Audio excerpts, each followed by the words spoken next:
If you didn't have a vivid imagination, you couldn't do my job. The scope and the grandeur of what we're setting out to do, it's remarkable.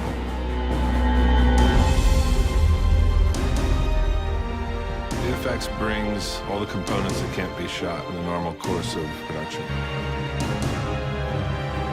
Whether it's adding characters, or whether it's adding environments, whether it's completing sets, whether it's creating whole scenes. There are worlds that are much larger than we can manufacture on a soundstage or even at a location. And visual effects adds that end of the storytelling. It allows us to see Jamie on a ship sailing into King's Landing Harbor, Danny riding off on a fire-breathing dragon. In season 4, when we were just beginning to conceive for Watchers on the Wall, the attack on the ice wall, we didn't have a space that was nearly big enough or nearly enough people to execute this episode-long sequence. We needed a green screen that was bigger than anything that had ever been built, 30 feet high and 400 feet long. I thought, there's no way that this is going to happen. Now I've gone too far. And that same day, Bernie was ordering the screens to be built, and I really knew what the commitment level was of this show to make what's on the page. And therefore, the next year I said, now what we need to do is to get a flamethrower that shoots 50 feet, strap it to a robotic crane, and put it in a bull ring in Spain and hit 20 people with it. What do you think? And there we were, and we did it. So on we go. There's never going to be another job like this.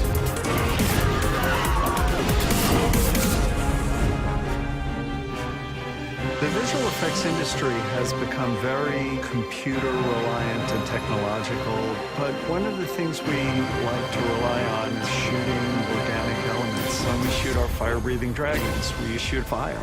You get the light reacting the way it would and should. You get the interaction between the fire and the stunt players. When 1-1 is shot, we want 1-1 to look twice as big, so the camera needs to be half as high and half as far away.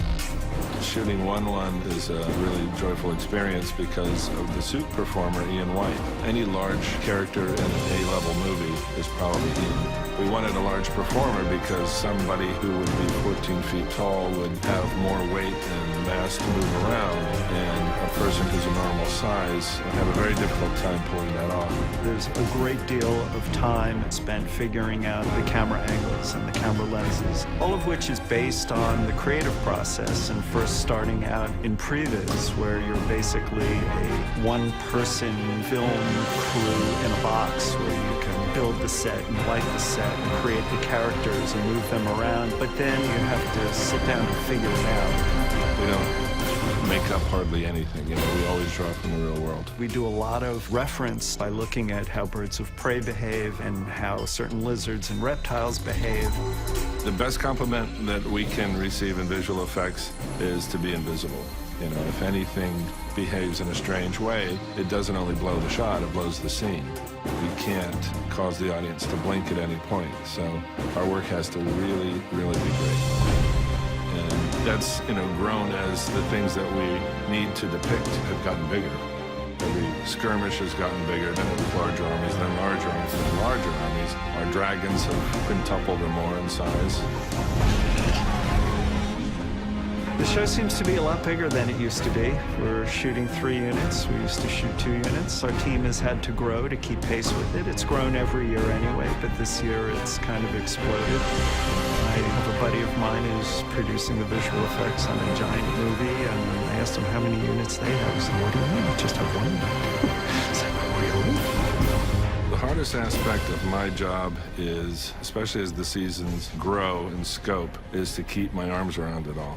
We had 800 shots in season 3. We had over 2,000 last year. We shoot on multiple continents. We have 5 directors, all highly creative people. So you've got 5 kitchens churning away. The only thing that's not more is the time. Each season has introduced a new problem for us to solve, whether it was giant on a mammoth, or skeleton whites coming out of the ground, or various battles. This season employs all of those. The scope and the grandeur of what we're setting out to do and the just sheer destruction of it all is much more outlandish and outrageous in season 6. We watch, we listen, and we remember.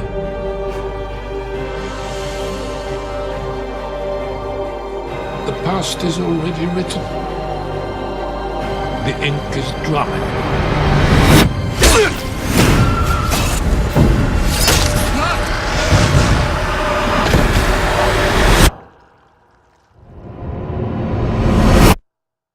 They have no idea what's going to happen.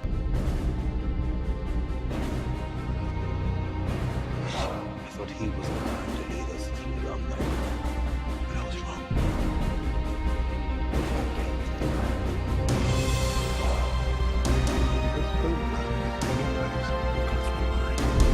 I spilled more blood than the rest of us combined.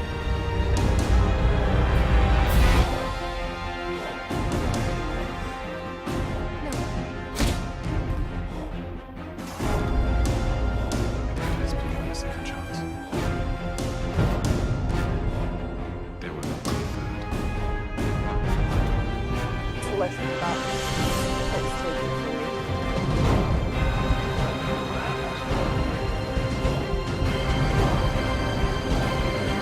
that. Have to fight.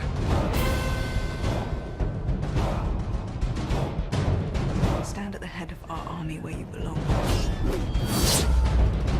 Show them what Lannisters are. What we do to our enemies.